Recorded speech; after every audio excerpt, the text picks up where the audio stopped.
وعد الله الذين آمنوا منكم وعملوا الصالحات ليستخلفنهم في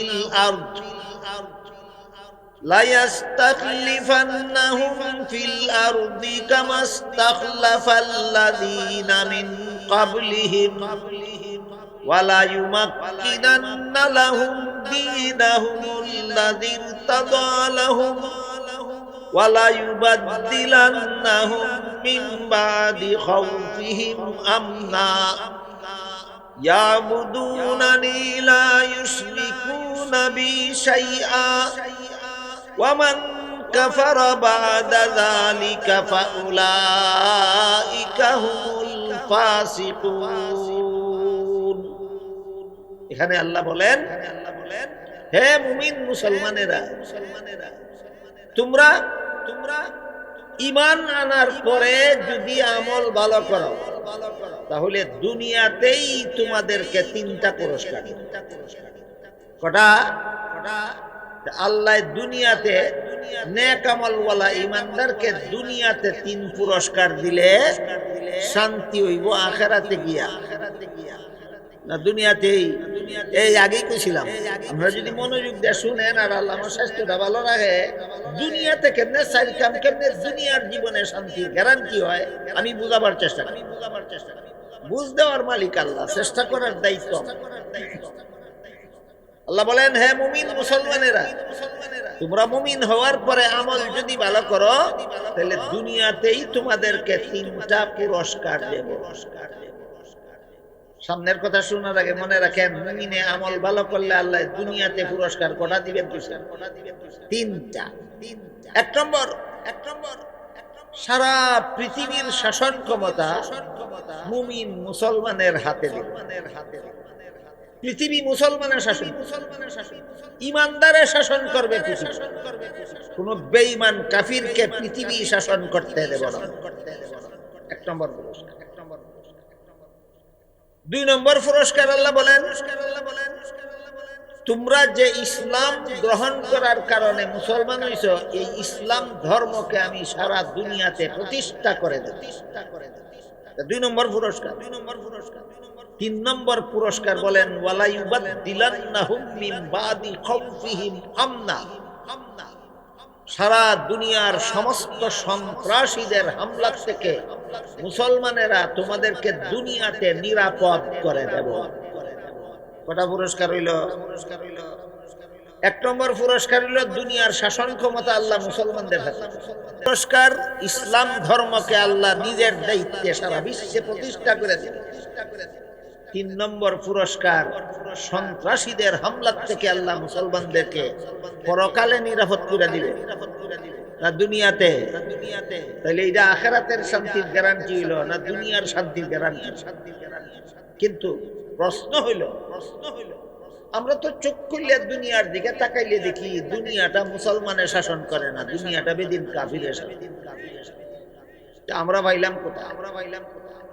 আমরা চোখ খুললে তাকাইলে দেখি ইসলাম বর্তমান বিশ্বে প্রতিষ্ঠিত নয়, ইসলাম বর্তমান দুনিয়াতে চরম ভাবে অবহেলিত। আপনারা কি জানেন? প্রতিষ্ঠিত না, অবহেলিত। আমরা চোখ খুললে দুনিয়ার দিকে তাকাইলে দেখি যেখানে মুসলমান আছে সেখানেই সন্ত্রাসীদের হামলা আছে, যেখানে মুসলমান আছে সেখানেই। আল্লাহ না কইছিলেন সন্ত্রাসীদের হামলা থেকে আমাদেরকে নিরাপদ করে দিবেন? কই নিরাপদ হইলাম না তো। এই প্রশ্নের সমাধান এই আয়াতের ভিতরে আল্লাহ পরিষ্কার ভাবে দিয়েছেন। আল্লাহ বলেছেন, শুধু মুমিন হইয়া বৈশা থাকলে তিন পুরস্কার পাইবা না, সাথে সাথে আমল ভালো করতে হবে, তিন পুরস্কার পাইতে। এবার বলেন, বিশ্বের অন্যান্য দেশের মুসলমানের কথা বাদ দিয়ে শুধু বাংলাদেশের মুসলমানের কথাই বলি। বলা হয় বাংলাদেশে 16 কোটি 17 কোটি মুসলমান আছে। যত কোটি হোক, আপনাদের জানা মতো বাংলাদেশের যে পরিমাণ মুসলমান আছে এরার মধ্যে দুর্নীতিবাজ মুসলমান কজন আর দুর্নীতি মুক্ত কজন? দুর্নীতিমুক্ত মুসলমান খুঁজে বের করা কঠিন হইয়া যায়।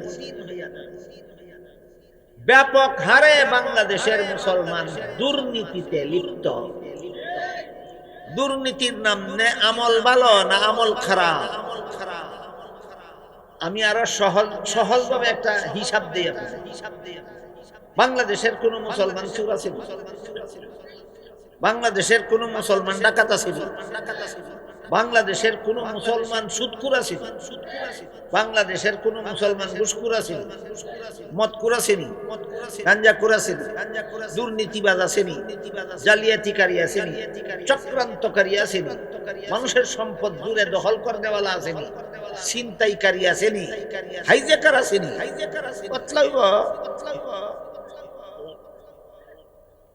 আল্লাহ কি বলছিলেন তোমরা এইটা করো দুনিয়ার শান্তির গ্যারান্টি দিব না? এইটা করো না।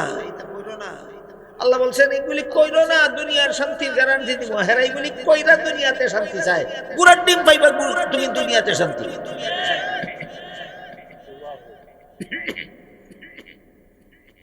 সুতরাং আল্লাহ পাক রব্বুল আলামিন আমাদেরকে দুনিয়াতে 3 পুরস্কারের গ্যারান্টি দিয়েছেন, খারাপ আমল করার শর্তে নয়, আমল ভালো করার শর্তে। এই জন্য ওই আয়াতে ঈমান আনার পরেই আমল ভালো করার। মান আমিলা সালিহাম মিন যাকারিন আও উনসা ওয়া হুয়া মুমিন। কোন মানুষ যদি মুমিন হয় আর আমল যদি ভালো করে তাইলে দুনিয়াতে তিনি না ধৈর্য ধরে শুনলে মরণকালের পুরস্কারটা হতো। মুমিনে যদি আমল ভালো করে তাহলে মরণের আগে পাইব 3 পুরস্কার, মরণকালে পাইব 1টা পুরস্কারটা কত বড় শুনলে বুঝবেন।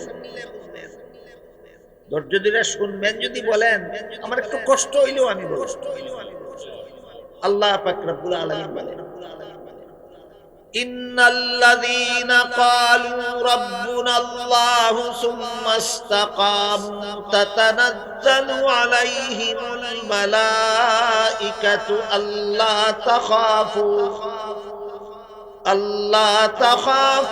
ওয়া লা তাহজানু ওয়া আবশিরু বিল জান্নাতিল্লাতী কুনতুম তুআদুন। আল্লাহ বলেন কোন মানুষ আল্লাহকে রব মানার পরে, ওই আল্লাহকে রব মানা মানে মুমিন হওয়া। আল্লাহকে রব মানা এর মানে মুমিন হওয়া। আল্লাহকে রব মানার পরে যদি মরণ পর্যন্ত নেক আমলে অটল থাকে, আল্লাহর হুকুম পালনে অটল থাকে, নেক আমলে অটল। আল্লাহ কি বলছেন? মুমিন হইয়া বইয়া থাকো না মরণ পর্যন্ত নেক আমল করতে থাকো। এইটা মনে রাখতে হবে।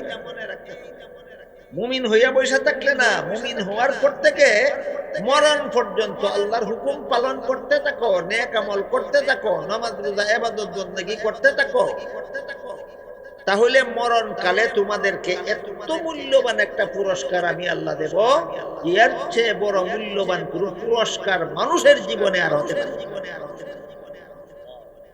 মুমিনরা যদি মরণ পর্যন্ত নেক আমল করতে থাকে আল্লাহ মরণকালে ছোটখাটো একটা পুরস্কার দিবে।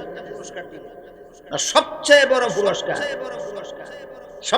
বড় পুরস্কারটা কি এর বিবরণ দিয়ে আল্লাহ বলেন মরণকালে শয়তানে তোমারে বেঈমান বানাবার জন্য অত পেতে বসে আছে। বাংলা ভাষায় কই অত পেতে, আমরা আঞ্চলিক ভাষায় কই খাবদুইরা বইয়া বসে। কোনটা কইলে বুঝেন আপনারা? খাবদরা বুঝেন? বিড়ালে ইঁদুর দরবার আগে চুপচাপ বিড়ালের দিকে চেয়ে দেখে চুপচাপ বসে থাকে, এটা খাবদরা কয়। বাংলা ভাষায় কয় অত পাতা। শয়তান প্রত্যেকটা মুমিনকে মরণকালে বেঈমান বানাবার জন্য খাবদুরে বইছে, অত পেতে বসে আছে।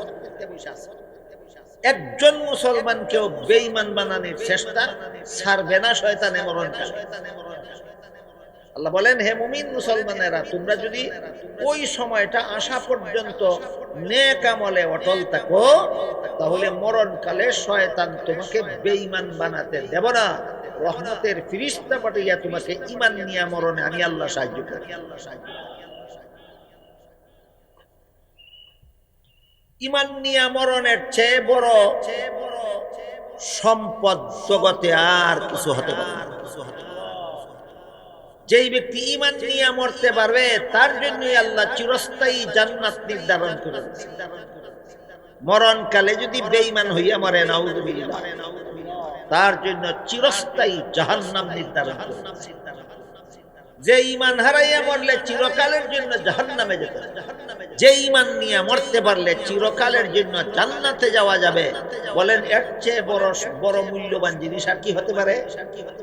আল্লাহ বলেন এই মূল্যবান ঈমানটা যেন তুমি নিয়ে পরকালে যাত্রা করতে পারো, এটার গ্যারান্টি আমি আল্লাহ দিলাম যদি মরণ পর্যন্ত নেক আমলে অটল থাকো। মুমিনে নেক আমল করলে মরণের আগে 3 পুরস্কার, মরণকালে 1 পুরস্কার।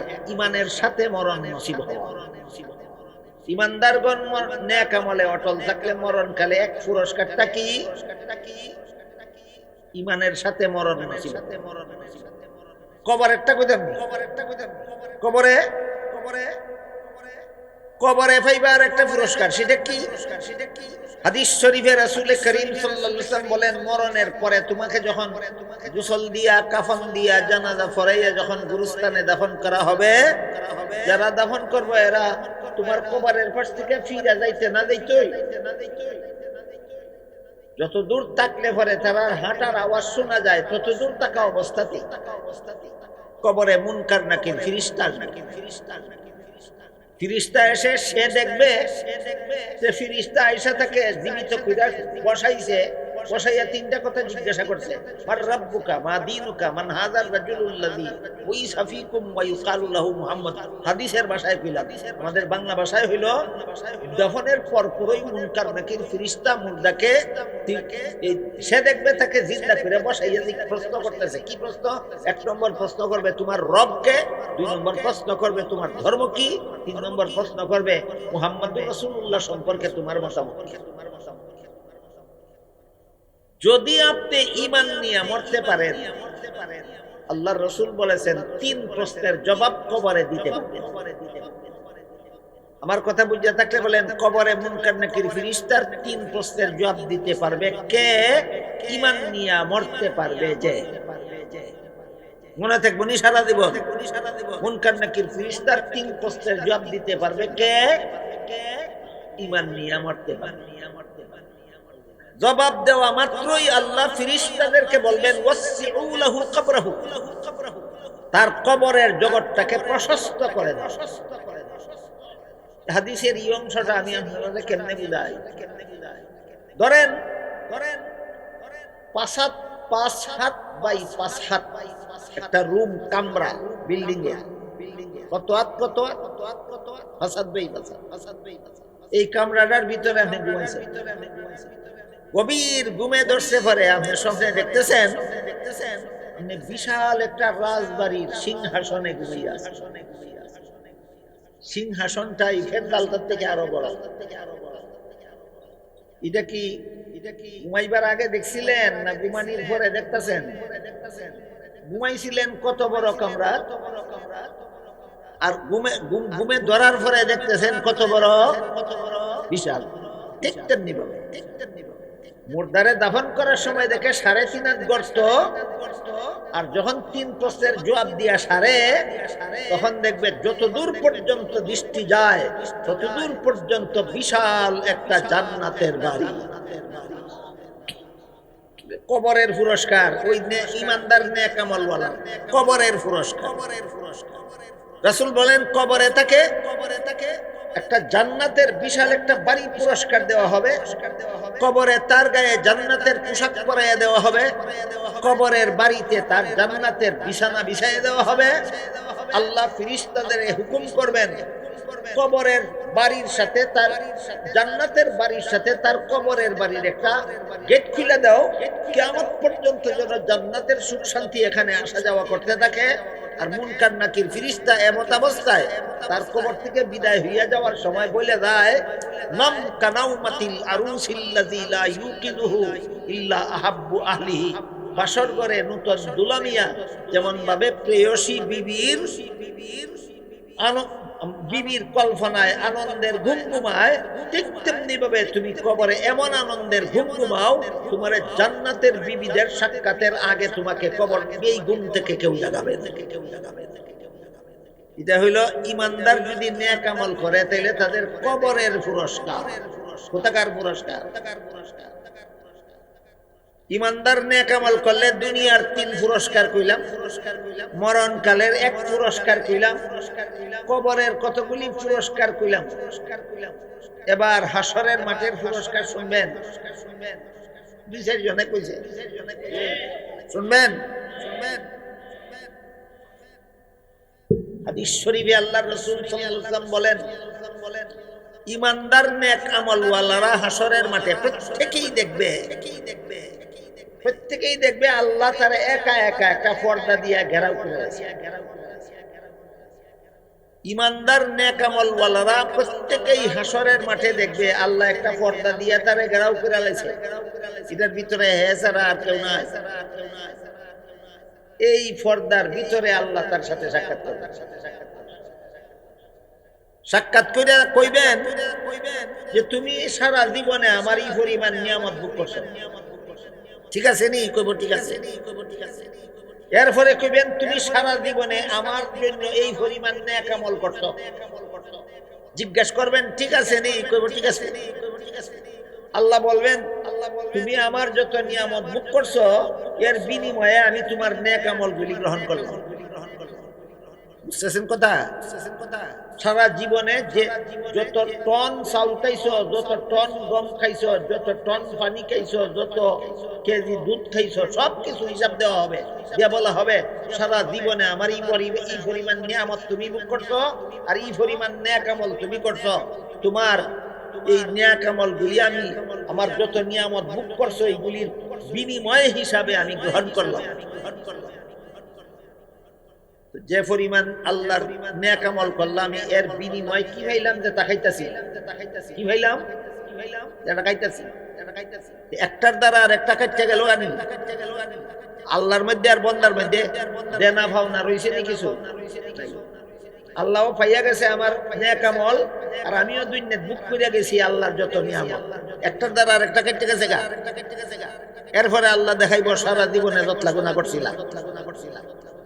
কি দেখাইব? সারা জীবনে যতলা গুনাহ করছিলাম। নেক আমলের ফাঁকে ফাঁকেও কিছু গুনাহ অনেকে কইরা ফেলায়। করেনি? করে। অনেক নেক আমলওয়ালার নেক আমলের কারণে গুনাহ আল্লাহ মাফ করে দেয়। খুব পরিষ্কার করে আল্লাহ কোরআনে বলছেন ইন্নাল হাসানাতি ইউযহিবুনাস সাইয়্যাত। আয়াতের মর্মটা বুঝাবার জন্য আপনাদেরকে একটা উদাহরণ দিই। গুড় চিনেন আপনারা? গুড় একটা আছে শক্ত আর একটা আছে নরম। নরমটারে কি গুড়? লালি গুড়। 1 মণ লালি গুড়ের মধ্যে যদি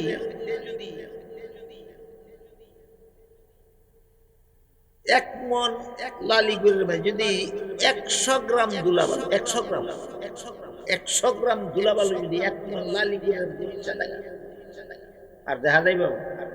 দেখা যাইব। এই লালি গুড়টা বিক্রি হইব এই 100 গ্রাম ধুলুবালি 1 মণ লালি গুড়ের মধ্যে মিশা যাওয়ার কারণে এই লালির দামে ওই এই 100 গ্রাম ধুলুবালি বিক্রি হয়ে যায়। কিন্তু আপনার যদি ধুলাবালি থাকে 1 মণ আর লালি গুড় থাকে 100 গ্রাম আর মিশাই রাখেন, কোন ভাবে কিনব? আমি কি উদাহরণটা আপনাদের বুঝাইতে পারলাম? একজনের 1 মণ লালি গুড়ের মধ্যে 100 গ্রাম ধুলাবালু, ধুলাবালু লালি গুড়ের দামে বিক্রি হয়।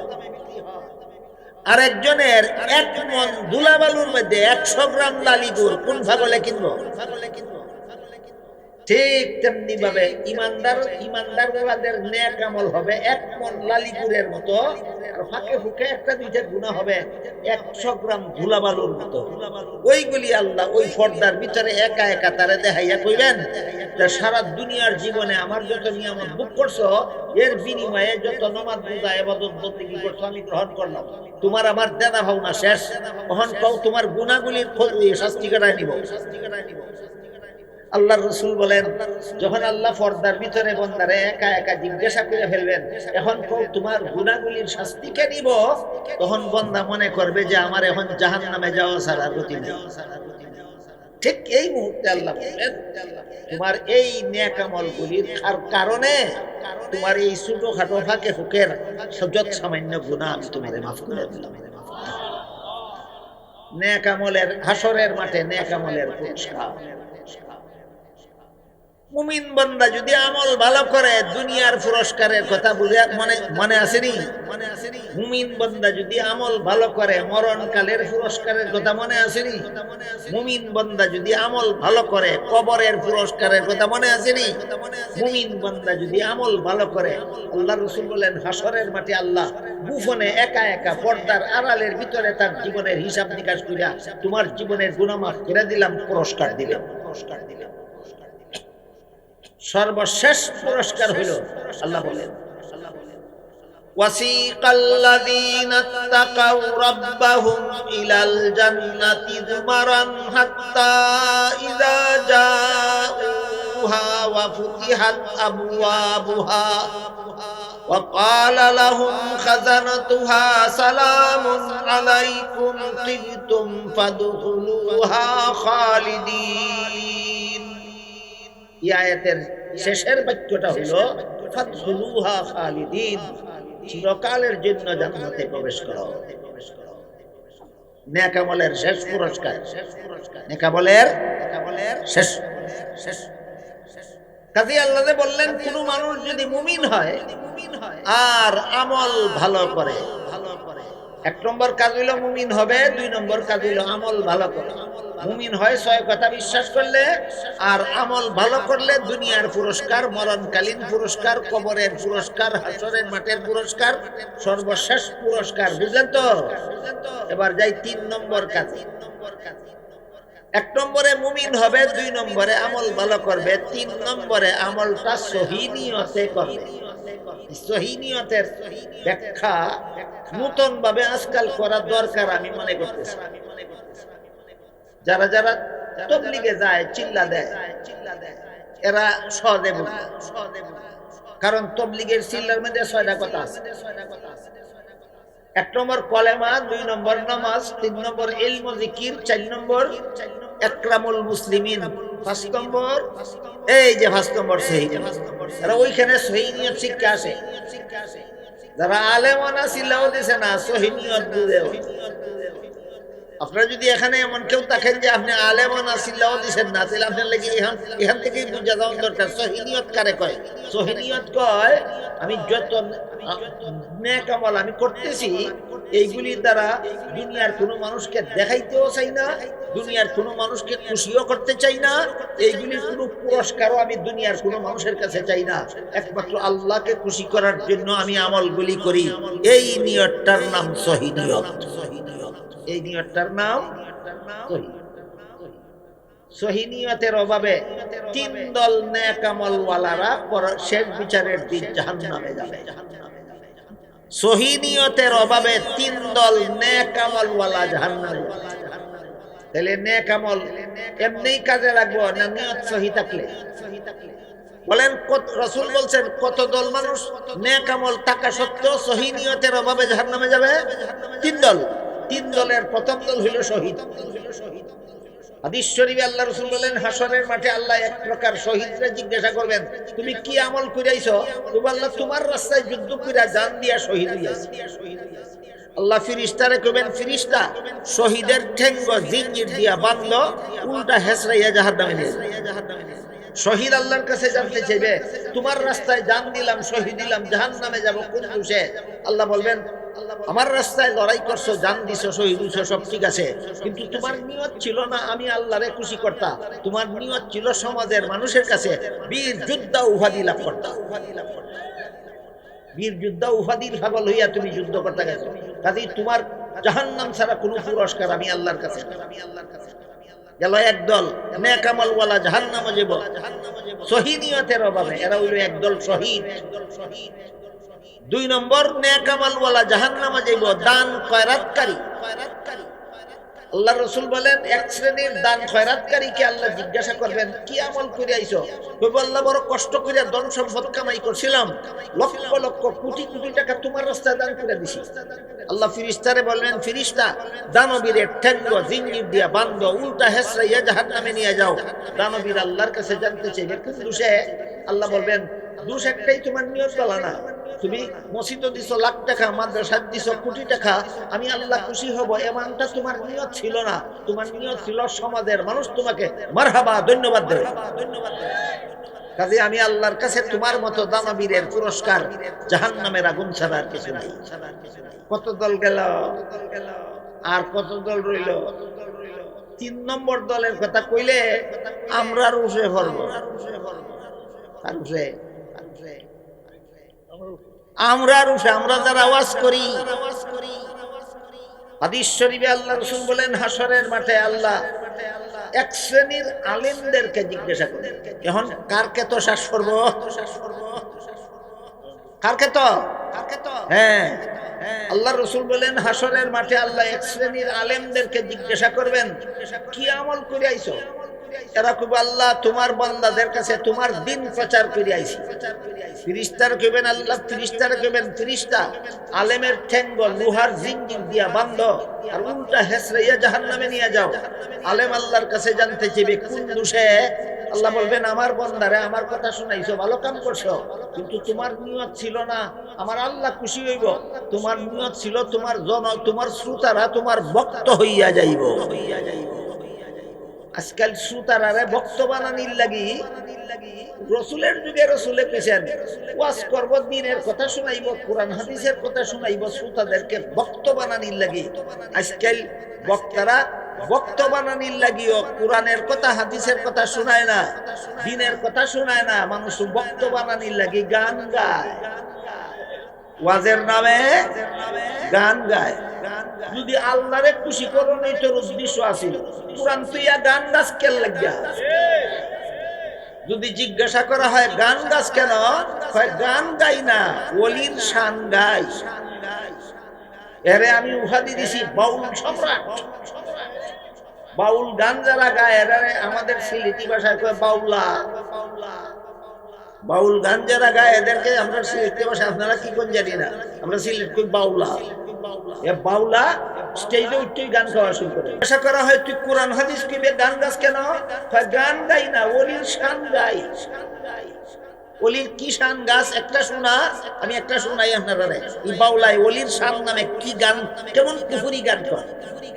এই বাউলার মুখে আমি নেটে দেখছি, আমি মিডিয়াতে দেখছি, বাউলার মুখে একটা গান কইছে, আল্লাহর দন রসুলে দিয়া আল্লাহ গেল গাইবিয়া, রসুলের দন খাজাই ফেয়া শুইল গিয়া আজমিরে, কেউ ফিরে না খালি হাতে খাজা বাবার দরবারে। কেউ ফিরে না খালি হাতে খাজা বাবার দরবারে। এই একটা কথার মধ্যে কতলা কুফুরি আছে। গানের আগের অংশের আলোচনা বাদই দিলাম, একটা অংশের মধ্যে কি পরিমাণ কুফুরি আছে। খাজা বাবার দরবারে গিয়া যে যা চায় খাজা বাবা তারে সবাই দিতে পারে। তাহলে খাজা বাবার কাছে গিয়ে ফসল চাইলে ফসল দিতে পারে, খাজা বাবার কাছে গিয়ে সন্তান চাইলে সন্তান দিতে পারে, খাজা বাবার কাছে গিয়া সুখ শান্তি চাইলে যদি সুখ শান্তি দিতে পারে, খাজা বাবার কাছে গিয়া গুনাহ মাফ চাইলে যদি গুনাহ মাফ করে দিতে পারে, খাজা বাবার কাছে গিয়া জাহান্নাম থেকে মুক্তি চাইলে যদি মুক্তি দিয়া দিতে পারে, খাজা বাবার কাছে গিয়া জান্নাত চাইলে যদি জান্নাত দিয়া দিতে পারে, তোর আল্লাহ কোন কামে লাগে রে? বলেন এটা শান গাইছে না কুফুরি গান গাইছে? বাউলার বাউলা তুই শ্রোতারে ওয়াজের নামে কুফুরি গান গাইয়া শোনাস। কুফুরি গান গাইলে আল্লাহ খুশি হয় না, জনগণ ভক্ত হয়। তাহলে এই বাউলায় ওয়াজের নামে গান গায়, শানের নামে গান গায়, কি আল্লাহ খুশি করার জন্য না জনগণকে ভক্ত বানাবার জন্য? এই জন্য হাদিস শরীফে আল্লাহ রাসূল বলেছেন, এক শ্রেণীর আলেমকে যখন আল্লাহ হাসরের মাঠে জিজ্ঞাসা করবেন, কি কইরাইছস? কইবো ওয়াজ কইরাইছি, দিন প্রচার কইরাইছি। আল্লাহ ফেরেশতারা কইবেন, এই বাউলার টেঙ্গো জিঞ্জির দিয়ে বাঁধ, উল্টা হেসরাইয়া জাহান্নামে নিয়ে যা। বাউলা আল্লাহর কাছে জানতেছে এই অপরাধটা কি? আল্লাহ বলবেন, অপরাধ হইল তুই আল্লাহ খুশি করতে করার জন্য মাহফিলে গেছস না, তুই মাহফিলে গেছস জনগণকে তোর ভক্ত বানাইতে। তোর মতো বাউলার পুরস্কার আমি আল্লাহর কাছে জাহান্নামের আগুন ছাড়া কিছু নাই।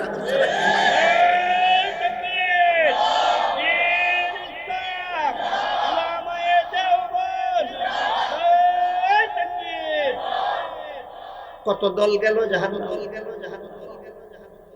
নেক আমলের অভাবে না সহি নিয়তের অভাবে? এই জন্য আল্লাহ, কোন মানুষ যদি মুমিন হয় আর আমল ভালো করে, আর আমলটা যদি সহি নিয়তে, এটা কত নম্বর কাজ? 3 নম্বর কাজ, আমলটা সহি নিয়তে। আমি ওয়াজ করব মানুষকে আমার ভক্ত বানাইবার জন্য না আল্লাহকে খুশি করার? আল্লাহকে খুশি। কার নিয়তে কি আছে আল্লাহ ছাড়া কেউ জানে না, এটা একটা কথা আছে ঠিক। আমার নিয়তে কি আছে আল্লাহ ছাড়া কেউ জানে, ওনার নিয়তে কি আছে আল্লাহ ছাড়া কেউ জানে, ওনার নিয়তে কি আছে আল্লাহ ছাড়া কেউ জানে। এটার একটা উদাহরণ আমি আপনাদের, আমের ভিতরে একটা বিচি থাকে না, এটারে কি কই আমরা সিলেট কি বড়া, আমের বড়া। আমের বড়ার ভিতরে একটা বিচি থাকে, বিচিটা যতদিন তাজা থাকে ততদিন পর্যন্ত বিচিটা রুইলে সারা হয়, গাছ হয়। বলেন তো আমের বড়ার ভিতরের বিচিটা তাজা না পচা দেখা যায়? দেখা যায়। তাহলে বুঝবেন কেমন এটা তাজা না পচা? রুইলে যদি 7-10 দিনের ভিতরে সারা গজাইয়া জায়গা, তো সারা দিককে বোঝা যায় বিচি তাজা। আর রুইলে যদি 1 মাস যায়, 2 মাস যায়, 3 মাস যায়, সারা যদি গজায় না, দেখা যায় না, কিন্তু বোঝা যায় বিচি হচ্ছে গেছে না। ঠিক তেমনি ভাবে বাউলায় যদি তওবা কইরা কুফরি গান ছাইড়া দেয়, তাহলে বোঝা গেল বিচি তাজা হইছে। আর যদি জীবন যায় বাউলায় কুফরি গান ছাড়ে না শানের নামে, বোঝা গেল তোর ইমানের বিচি হচ্ছে গেছে না। ওখান বোঝা গেল নিয়ত কি ছিল, ওখান বোঝা গেছে নিয়ত কি আছিল। তোর নিয়ত আছিল মানুষে ভক্ত বানাইতে। আল্লাহর রাসূল বলেন, আল্লাহ বলবেন তোর মতো আলিমের পুরস্কার আমি আল্লাহর কাছে জাহান্নামের আগুন ছাড়া কিছু না। গেল 3 কাম। 1 নম্বর মুমিন হওয়া, 2 নম্বর আমল ভালো করা, 3 নম্বর সহি নিয়ত। সহি নিয়তটা কি আমি আপনাদের বুঝাইতে পারলাম? তাহলে বলুন, আমরা যারা যারা আপনারা ওয়াজ করি, আমার মনে যদি তাকে আপনারা ভক্ত বানানি, আপনারা টের নাও হইতে পারে। কারণ আমি যদি সহি শুদ্ধ কোরআন হাদিসের কথাই শুনাই, গীত যদি গাই না, গানও যদি গাই না, কুফরি বাউলা গানও যদি না গাই, তবু আমার মনে মনে নিয়ত থাকতে পারে মানুষ আমার ভক্ত পারে কিনা? এটা দরবার কোনো উঠায়, কিন্তু কুরআন নাই, হাদিস নাই, আল্লাহর কথা নাই, নবীর কথা নাই, আখিরাতের কথা নাই, দেহের মুলুকের কথা নাই, শুধু গান আর গান সারা জীবনই কয়। এরপরেও কি বুঝার বাকি থাকে না তুই আল্লাহ খুশি করার লাগি মাহফিলে যাস না মানুষ ভক্ত বানানোর লাগি মাহফিলে যাস? আলামতে পরিষ্কার ভাবেই বোঝা যায় কার নিয়তে করছে। অনেকের আছে আলামতটাই বোঝা যায় না, এটা এই জন্য রাসূলের এই হাদিসটা আমাদের সকলের স্মরণ রাখা দরকার। 3 দল নেক আমলওয়ালা জাহান্নামে যাবে সহি নিয়তের অভাবে। একদল শহীদ, একদল দানবীর, একদল আলেম।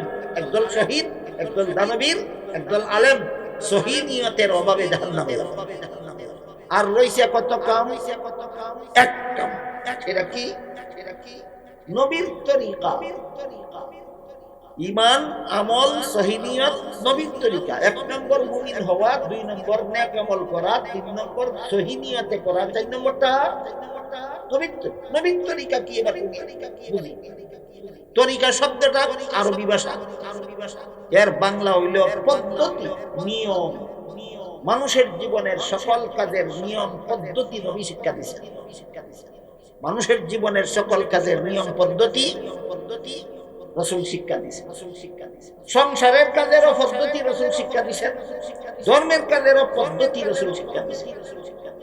সংসারের কাজও যদি নবীর শিক্ষা দেওয়া পদ্ধতিতে করা হয়, সংসারের কাজ কইরাও ইবাদতের সওয়াব পায়। এই কথাটা বুঝবার লাগে একটা উদাহরণ দেব। এক হাদিসে আল্লাহর রাসূল বলেন, একটা লোকে যদি তার বিবির সাথে মিলামিশা করে, আল্লাহ তার ইবাদতের সওয়াব দান করে। শোনা মাত্রই সাহাবায়ে কেরাম বললেন, ওগো আল্লাহর রাসূল, একটা মানুষ তার বিবির সাথে মিলামিশা করে মনের আনন্দে না মনের দুঃখে, মনের আনন্দ মিটাইলেও যদি সওয়াব পাওয়া যায়, তাহলে তো বোঝা গেল সওয়াব কামাই করা বড় সস্তা ব্যাপার। এই কথা বলা মাত্রই রাসূল ওই সাহাবীরে জিজ্ঞাসা করলেন, বলো তো মনের আনন্দ করার জন্য নবীর তরিকা মতো বিবির কাছে না গিয়া যদি অন্য নারীর কাছে যাইতো, তাহলে গুনাহ হইতো কিনা? সাহাবী বলেন গুনাহ হইতো। তখন আল্লাহ রাসূল বলেন, কাজ একটাই, অন্য নারীর কাছে কাছে মনের আনন্দ করতো, নবীর তরিকা ছাড়া, এই জন্য হারাম। বিবির কাছে মনের আনন্দ করতে গেছে নবীর তরিকা মতো, এই জন্য ইবাদতের সওয়াব। বুঝাইতে পারলাম? বুঝে থাকলে বলেন, সংসারের কাজ যদি নবীর তরিকা মতে করে কি হয়? ইবাদতের সওয়াব। অনেক লম্বা হয়ে গেছে কথাবার্তা, আমারও শাস্তি আর বেশি সময় মানাইতো না। আপনারা কতটুকু ধৈর্য ধরে শুনতে পারবেন সেটা আমি জানি না, কিন্তু আমার স্বাস্থ্যের দিকে লক্ষ্য করে যা বুঝতেছি আর বেশি সময় বলতে পারবো না। এই জন্য এই উদাহরণটার দ্বারা বুঝলেন কিনা যে নবীর তরিকা মতো সংসারের কাজ করলে যে ইবাদতের সওয়াব হয়, এই উদাহরণটা বুঝলেন কিনা? যেমন ভাবে সংসারের কাজের বেলায় নবীর তরিকা আছে, তেমনি ভাবে ধর্মের কাজের বেলায়ও, নেক আমলের বেলায়ও, ইবাদত বন্দেগীর বেলায়ও নবীর তরিকা আছে। নামাজ ইবাদত বন্দেগী নবীর তরিকা আছে, রোজা ইবাদত বন্দেগী নবীর তরিকা আছে, ঈদ ইবাদত বন্দেগী নবীর তরিকা আছে। কয়েকটা উদাহরণ দিয়ে আজকের মতো কথা শেষ করি। পাঁচ বেলার নামাজও নামাজ, জুম্মার নামাজও নামাজ, ঈদের নামাজও নামাজ, জানাজার নামাজও নামাজ।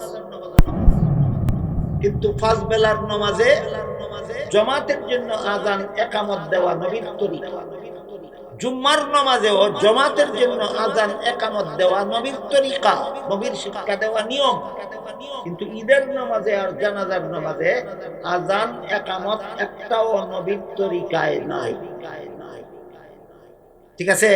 ঠিক আছে, এখানে এসে যদি কোনো যুক্তিবাদী যুক্তি দেয় জামাতের সুবিধার জন্যই তো আযান ইকামত দেওয়া হয়, তাহলে ঈদের নামাজের সুবিধার জন্য আমি আযান দিব, ইকামত দিব, দোষ কি? এইটাকেই আল্লাহ রাসূল বলেছেন বেদাত।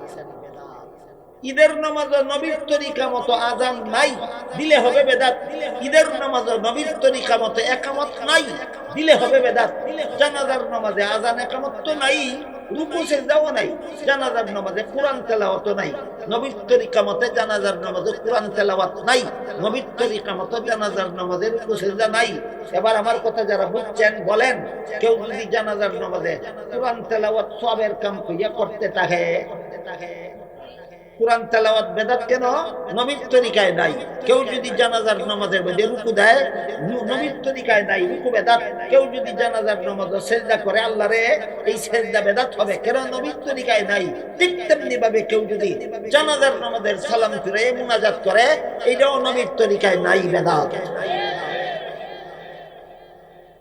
তাহলে বেদাত কেন হয়? যেই কাজ নবীর তরিকায় নাই, এটা সওয়াবের নিয়তে করলেই বেদাত। যেই কাজ নবীর তরিকায় নাই, এটা সওয়াবের নিয়তে করলেই বেদাত হয়। নবীর তরিকা মতো বাৎসরিক ঈদ আছে মুসলমানের দুইটা। নবী বলেন, একটা ঈদের নাম ঈদুল ফিতর, একটা ঈদের নাম ঈদুল আযহা। 12ই রবিউল আউয়ালে যদি 3 নম্বরে আরেকটা ঈদ বছরে কেউ করে, এটাও নবীর তরিকায় নাই, করলে হবে বেদাত। 12ই রবিউল আউয়ালের 3 নম্বর ঈদ বেদাত কেন হবে, এটা বোঝার জন্য আগের থেকে একটু বুঝে আসি। বলেন, ঈদের নামাজে আযান দিলে বেদাত হবে কেন? ঈদের নামাজে ইকামত দিলে বিদআত হবে কেন? জানাজার নামাজে আযান দিলে বিদআত হবে কেন? জানাজার নামাজে একামত দিলে বিদাত হবে কেন? জানাজার নামাজে কুরআন তেলাওয়াত করলে বিদাত হবে কেন? জানাজার নামাজে রুকু সিজদা করলে বিদাত হবে কেন? জানাজার সালাম ফিরাইয়ে মুনাজাত করলে বিদাত হবে কেন? এই যেই জবাব 12ই রবিউল আউয়ালে ঈদে মিলাদুন নবী করলে বিদাত হবে কেন? একই জবাব।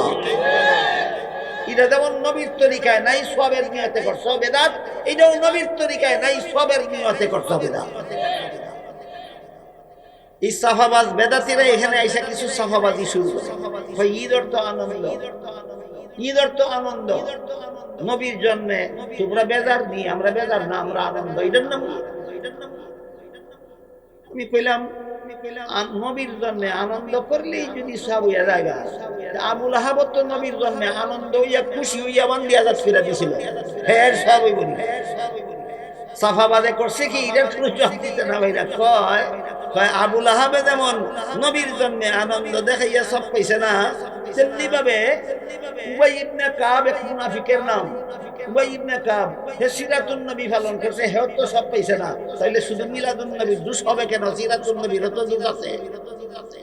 এই বাউলা সাফাবাজ বুঝছে না কোন মুনাফিকে সিরাতুন নবী পালন করে না। কারণ সিরাতুন নবীর জীবন আদর্শের প্রথম হইল আগে ঈমান পরে আমল। আগে মুমিন হও তারপরে নেক আমল করো। সিরাতুন নবীর শিক্ষা মিলাদুন নবীর শিক্ষা নয়। বলুন রাসূল জন্মের দিন শিক্ষা দিয়েছেন ঈমান আনার কথা না পরবর্তী জীবনে? যে পরবর্তী জীবনের নাম হচ্ছে সিরাতুন নবী। সুতরাং সিরাতুন নবী না মানলে ঈমান হবে না, আর সিরাতুন নবী না মানলে ঈমান না হওয়া পর্যন্ত নবীর জন্য খুশি দেখাইলে আবুল আহাব যাবে যেখানে, তুমিও যাবে সেখানে।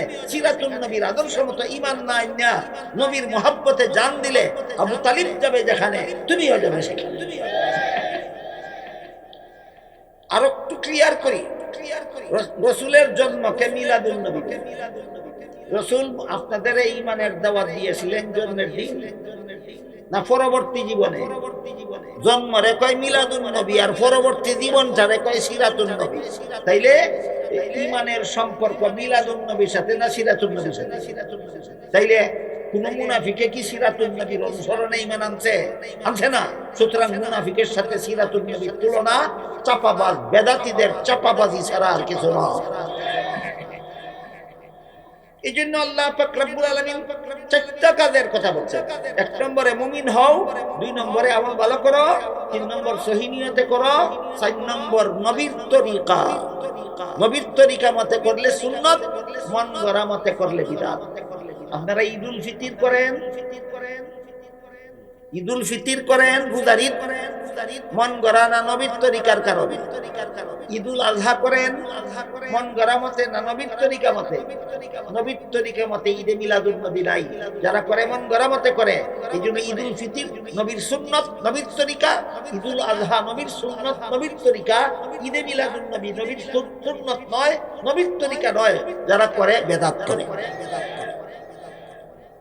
এই মর্মে হাদিস শরীফে রাসূল করিম সাল্লাল্লাহু আলাইহি ওয়াসাল্লাম বলেন, ইয়াকুম ওয়া মুহদাসাতিল উমুর ফাইন্না কুল্লা মুহদাসাতিন বিদআতুন ওয়া কুল্লা বিদআতিন দালালাহ ওয়া ক্বালা কুল্লা দালালাতিন ফিন্নার।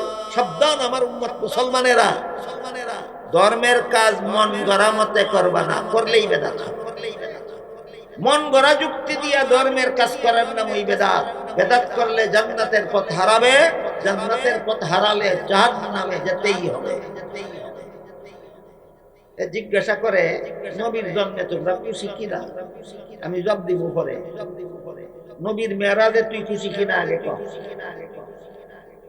আপনারা কে কে নবীর মেরাজে বেদাত খুশি? খুশি হইলে যদি ঈদ বানানি লাগে, নবীর জন্য খুশি হইয়া ঈদ বানাইছস, মেরাজে নবীর মেরাজে খুশি হইয়া ঈদ বানাস না কেন? বলেন তো, নবীর মক্কা বিজয় এটা আপনারা দুঃখের ব্যাপার না খুশির ব্যাপার? মক্কা বিজয়ের ঈদ গেল কই? বদরের যুদ্ধে নবী বিজয়ী হয়েছেন, এটা আপনাদের বেজার হওয়ার ব্যাপার না খুশির ব্যাপার? বদরে ঈদে জঙ্গে বদর গেল কই? এগুলি হলো সাফাবাদী, সাফাবাদী। শরীয়তের বিধান হইল তুমি মুমিন হও, আমল ভালো করো, সহি নিয়তে করো, নেক আমল গুলি সাফাবাদি কিরা করবা না, নেক আমল গুলি নবীর তরিকা মতে করো। এই চার কাজ যারা করবে আল্লাহ বলেন আমি তাদেরকে পবিত্র জীবন দান করব। আর 2 মিনিট শুনবেন যদি বলেন এই পবিত্র জীবনের ব্যাখ্যাটা আগেই ওয়াদা করছিলাম, কইয়া দেব। মুফাসসিরিনে কেরাম তাফসীরের কিতাবে লিখেছেন পবিত্র জীবনের 2 ব্যাখ্যা। একটা হলো দুনিয়াতে পবিত্র জীবন, আর একটা হলো আখিরাতে পবিত্র জীবন। এবার বলুন, আল্লাহ যে বলছেন 4 কাজ যারা করব, এরা পুরুষ হোক নারী হোক, এদেরকে আল্লাহ পবিত্র জীবন দান করবেন। বলুন পবিত্র জীবনের ব্যাখ্যা কটা? 2টা। একটা দুনিয়াতে পবিত্র জীবন, আখিরাতে পবিত্র। ভালো করে মনোযোগ দিয়ে কান ফেলতে শুনেন, দুনিয়াতে পবিত্র জীবন কারে? আয়াতের ব্যাখ্যায় তাফসীরের কিতাবে লেখা আছে এই 4টা কাজ যারা করে, যারা মুমিন হয়, আমল ভালো করে, সহি নিয়তে করে, নবীর তরিকা মতে করে, এদের আত্মার মধ্যে আল্লাহ একটা স্পেশাল পাওয়ার দান। এদের আত্মার মধ্যে আল্লাহ একটা বিশেষ গুণ দান করে। গুণটা কি? গুণটা হলো পুরুষ অথবা নারী যত বড় অভাবগ্রস্ত হোক না কেন, যত বড় বিপদগ্রস্ত হোক না কেন, যত বড় রোগে আক্রান্ত হোক না কেন, তার অন্তরটা কোনোদিন ঘাবড়ে যায় না। আল্লাহ তার অন্তরটাকে সান্ত্বনা দিয়া ভরপুর করে রাখে। 4 গুণে গুণী মুমিন মুসলমান নারী পুরুষ যত বড় অভাবগ্রস্ত হোক, তার মন কোনোদিন ঘাবড়ায় না, আল্লাহ তার মনও সান্ত্বনা দিয়ে রাখে। 4 গুণে গুণী নারী পুরুষ যত বড় বিপদগ্রস্ত হোক না কেন, তার মন কোনোদিন ঘাবড়ায় না, আল্লাহ তার মনের মধ্যে সান্ত্বনা দিয়ে রাখে। 4 গুণে গুণী নারী পুরুষ যত বড় রোগে আক্রান্ত হোক না কেন, তার মন কোনোদিন ঘাবড়ায় না, মনের মধ্যে আল্লাহ সান্ত্বনা দিয়ে রাখে। কি সে সান্ত্বনা? এর উদাহরণটা দিয়ে আজকের মতো কথা দিয়ে। হাদিস শরীফে রাসূল করিম সাল্লাল্লাহু আলাইহি ওয়াসাল্লাম বলেন, কোন মুমিন বান্দার পায়ে যদি একটা কাঁটা ফুটে, কাঁটা ফুটে বুঝেন? বড়ই গাছের নিচে দিয়া খালি পায়ে গেলে অনেক সময় কাঁটা ফুটে। কত ইঞ্চি গভীরে যায়? বড়ের কাঁটা পাওয়ার তলায় ফুটলে কত ইঞ্চি গভীরে যায়? 1/4 ইঞ্চি, 1 ফুট পরিমাণ ভিতরে যায়। এতে যত সামান্য কষ্ট হয়। আল্লাহ রাসূল বলেন, এর বিনিময়ে আল্লাহ তাকে হয়তো কোনো গুনাহ মাফ করেন, আর না হয় মর্যাদা দান করেন। একটা বড়ই কাঁটা পায়ে ফুটলে যে পরিমাণ কষ্ট হয়, এর দ্বারাও হয়তো কোনো গুনাহ মাফ হয়, আর না হয় আল্লাহ তার মর্যাদা বাড়াইয়া দেন। তাহলে জটিল রোগে আক্রান্ত হইলে কাঁটা ফুটার কষ্টের চেয়ে কম না বেশি? বিপদ পড়লে কাঁটা ফুটার কষ্টের চেয়ে কম না বেশি? অভাব পড়লে কাঁটা ফুটার চেয়ে কষ্ট কম না বেশি?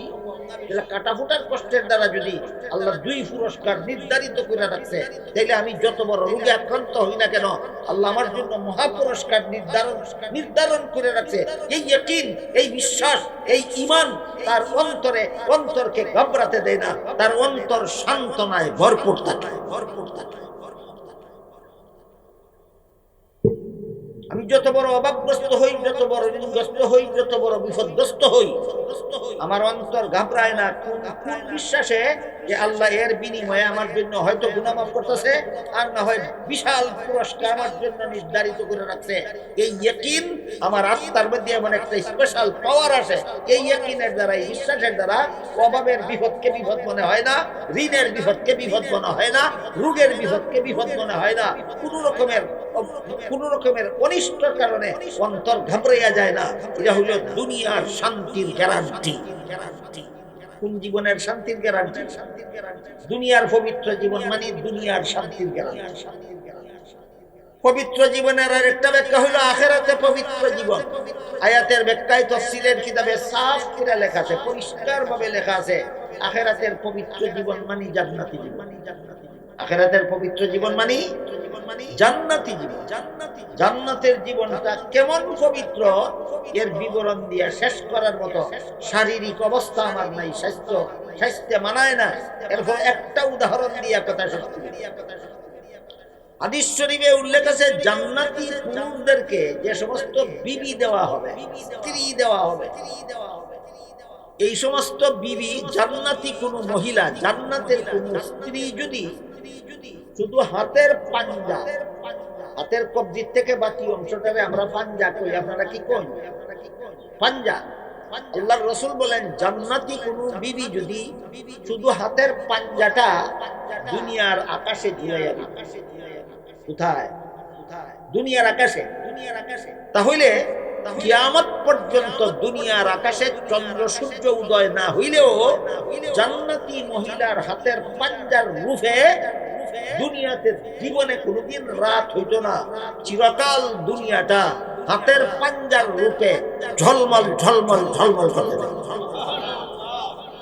হাদিস শরীফে রাসূল করিম সাল্লাল্লাহু আলাইহি ওয়াসাল্লাম বলেন এই সমস্ত মুখের, এই সমস্ত বিবিদের মুখের পুতুর মধ্যে মেশকে আম্বরের সুগন্ধ, এই সমস্ত বিবিদের শরীরের ঘামের মধ্যে মেশকে আম্বরের সুগন্ধ হবে, এই সমস্ত বিবিদের ডেকুরের মধ্যে মেশকে আম্বরের সুগন্ধ। রাসূল করিম সাল্লাল্লাহু আলাইহি ওয়াসাল্লাম বলেন এই সমস্ত বিবিদের পেটের ভিতরে পেশাবের মতো অপবিত্র জিনিস নাই, এই সমস্ত বিবিদের পেটের ভিতরে পায়খানার মতো অপবিত্র জিনিস নাই, এই সমস্ত বিবিদের পেটের ভিতরে মাসিকের পচা রক্তের মতো অপবিত্র জিনিস নাই। এই জন্য আল্লাহ কোরআনে পরিষ্কার ভাষায় বলে দিয়েছেন ওয়ালাহুম ফিহা আজওয়াজুম মুতাহহারা, জান্নাতি বিবিগণ পবিত্র। এই পবিত্র বিবির স্বামী যে হবে, এবার চিন্তা করুন তার জীবন হবে কত পবিত্র। বিষয়টারে বুঝানির লাগি এক রাজার একটা কাহিনী ক্রিয়া কথা শেষ করি। এক রাজার আছিল এক বান্দি, অত্যন্ত সুন্দর, কোন কারণবশত বান্দি দেবে চালাইত। বান্দি একদিক দিয়ে রাজার খেদমত করতো, অপর দিক দিয়ে আল্লাহর ইবাদত করতো। দিনও করতো বাদশার খেদমত, রাত্রে করতো আল্লাহর ইবাদত। বান্দিটা বদকার ছিল না নেককার? নেককার। বাদশা কোন কারণবশত বান্দিরে বেচালাইতো, সিদ্ধান্ত নিছে বান্দিয়ে জানিয়া কইল হাতে ভাই দুনিয়া, আপনি যদি আমারে বেচাইলাই এমন লোকের কাছে বেচবেন যেই লোকে আমারে আল্লাহর গোলামিটা ঠিক মতো করতে দেয়, রাত্রে যেন আমার ইবাদতে ডিস্টার্ব না। বাদশা চিন্তা করলো বান্দি কিনবো উচিত পয়সা দিয়া, আবার আল্লাহর ইবাদতের সময় সুযোগ দিব, এমন মানুষ হইতাম কই। চিন্তা করতে করতে করতে করতে চিন্তা করে দেখে আমাদের দেশের একজন বড় হুজুর আছে, উনার কাছে যদি বান্দি দেবে ছেলাই, উনি আল্লাহওয়ালা মানুষ, বান্দিরেও আল্লাহর ইবাদত বন্দেগী করার সুযোগ দিব। বান্দি লইয়া গেছে বড় হুজুরের কাছে ব্যস্ত, কই হুজুর আপনি আমার বান্দিরা কিনা লাই। হুজুর জিজ্ঞেস করলেন কেন? বলে এই হইল গঠন, এই বান্দিটা আপনি কিনা। হুজুরের কাছে ঠিক আছে তোমার বান্দি যদি আমার কাছে ব্যস্ত চাও, দাম কত দেওয়ান লাগবো? বাদশা কই হুজুর আমি যাচ্ছি আপনার কাছে ব্যস্ত হইছে। যাচ্ছে বুঝেন, আমরা সিলেট কয় হাজ্জা, হাজ্জা ব্যস্ত মানছি, দাম কইতাম না, যা মনে চাহিদা লাগবে। বুঝুননি কথা? হাজ্জা ব্যস্ত মানছি, দাম কইতাম না, যা মনে চাহিদা লাগবে। বড় হুজুরা কয় এই বান্দিটা যদি আমার কাছে বেচো তাহলে আমি একটা খেজুরের বেশি দিব দাম। কত দিব? একটা খেজুরও না, একটা তো একটা, ওই খেজুরও না, খেজুরের বেশি। বাদশাহ কয় আপনি কি আমার সাথে মস্কারি করেন? হাজ্জা ব্যস্ত হয়েছি দিকে বড় মস্কারি করি না, উচিত দাম থেকে বেশি পেয়ে লাইছি, মনে ছেলে বেশ না ছেলে লইয়া যা। বাদশাহ কয় হুজুর বান্দি আজকে লইয়া যেতাম না, দরকার হইলে মাগনা দিয়া যাবো। মাগনা বুঝেননি? আমরা সিলেটি ভাষা, দরকার হইলে মাগনা দিয়া যাবো, কিন্তু উচিত দাম থেকে বেশি কাটতে কইলেন এটা বোঝান দিবে। তখন বড় হুজুরে কয় দেখ তুই যে বান্দি আমার কাছে ব্যস্ত আনছস, এটার ফেটের ভিতরে তিনটা নাফাকের গাঠি আছে। একটা হইল পেশাবের নাফাকের একটা থইলা আছে, এটা নাফাক। একটা পায়খানার একটা ব্যাগ আছে, এটাও নাফাক। খোসা রক্তের একটা ব্যাগ আছে, এটাও নাফাক। তার মুখের তুতুর মধ্যে দুর্গন্ধ, তার শরীরের ঘামের মধ্যে দুর্গন্ধ, তার ডেকুরের মধ্যে দুর্গন্ধ। এইরকম একটা মানলে তুই আমার কাছে ব্যস্ত আনছস। আল্লাহ পাক রব্বুল আলামিন আমার জন্য জান্নাতে বিবি তৈয়ার করছে। মুখের তুতুর মধ্যে সুগন্ধ, গামের মধ্যে সুগন্ধ, ডেকুরের মধ্যে সুগন্ধ, পেশাবের গাঠটিও ফেটো নাই, পায়খানার গাঠটিও ফেটো নাই, মাসিক রোগের পচা রক্তের গাঠটিও ফেটো নাই। এইরকম বিবি হওয়ার জন্য আমার খেজুরের বিচি জোগাড় করার লাগে না, সুবহানাল্লাহ তাসবিহ হলেই হয়। আমি সুবহানাল্লাহ তাসবিহ যদি এত বড় পবিত্র বিবি আমি হইতে পারি, তোরই এই নাফাকের গাট্টি ফসা গান্দার মহিলার কিনবার জন্য একটা বিচি খেজুরের বিচি জোগাড় করতে আমার যত কান লাগবো তৎকাল আমি 1000 বার সুবহানাল্লাহ বলতে পারি। বুঝে থাকলে বলেন দুনিয়ার বিবিরা পবিত্র না জান্নাতের বিবিগণ পবিত্র? এই বিবিগণের যারা স্বামী হবে এদেরকে আল্লাহ বলেন জান্নাতে আমি আল্লাহ তোমাদেরকে পবিত্র জীবন দান করব। এটা হলো আখিরাতের পবিত্র জীবনের ব্যাখ্যা, সারমর্ম। আল্লাহ বলেন কোন মানুষ যদি মুমিন হয়, আমল ভালো করে, সহি নিয়তে করে, নবীর তরিকা মতে করে, এই 4 গুণে গুণী বান্দা পুরুষ হোক অথবা নারী হোক, দুনিয়ার কোনো বিপদ আপদ বেমার আজার অভাব অনটনে এদের অন্তরটা কোনোদিন ঘাবড়াবে না। আমি আল্লাহর গুনাহ মাফের আশায়, আমি আল্লাহর কাছে পুরস্কারের আশায় এদের অন্তরটা দুনিয়াতেই সান্ত্বনায় ভরপুর থাকবে। আর আখিরাতে এমন 4 গুণে গুণী নারী পুরুষের জন্য আমি আল্লাহ জান্নাতের পবিত্র জীবন নির্ধারণ করে রেখেছি। আল্লাহ আপনাদের আমাদের সবাইকে 4 গুণে গুণী হইয়া দুনিয়া আখিরাতের শান্তির গ্যারান্টি লাভ করার তৌফিক দান করুন। সবাই বলুন আমিন। সুবহান রাব্বিকা রাব্বিল ইজ্জাতি আম্মা ইয়াসিফুন ওয়া সালামুন আলাল মুরসালিন আলহামদুলিল্লাহি রাব্বিল আলামিন।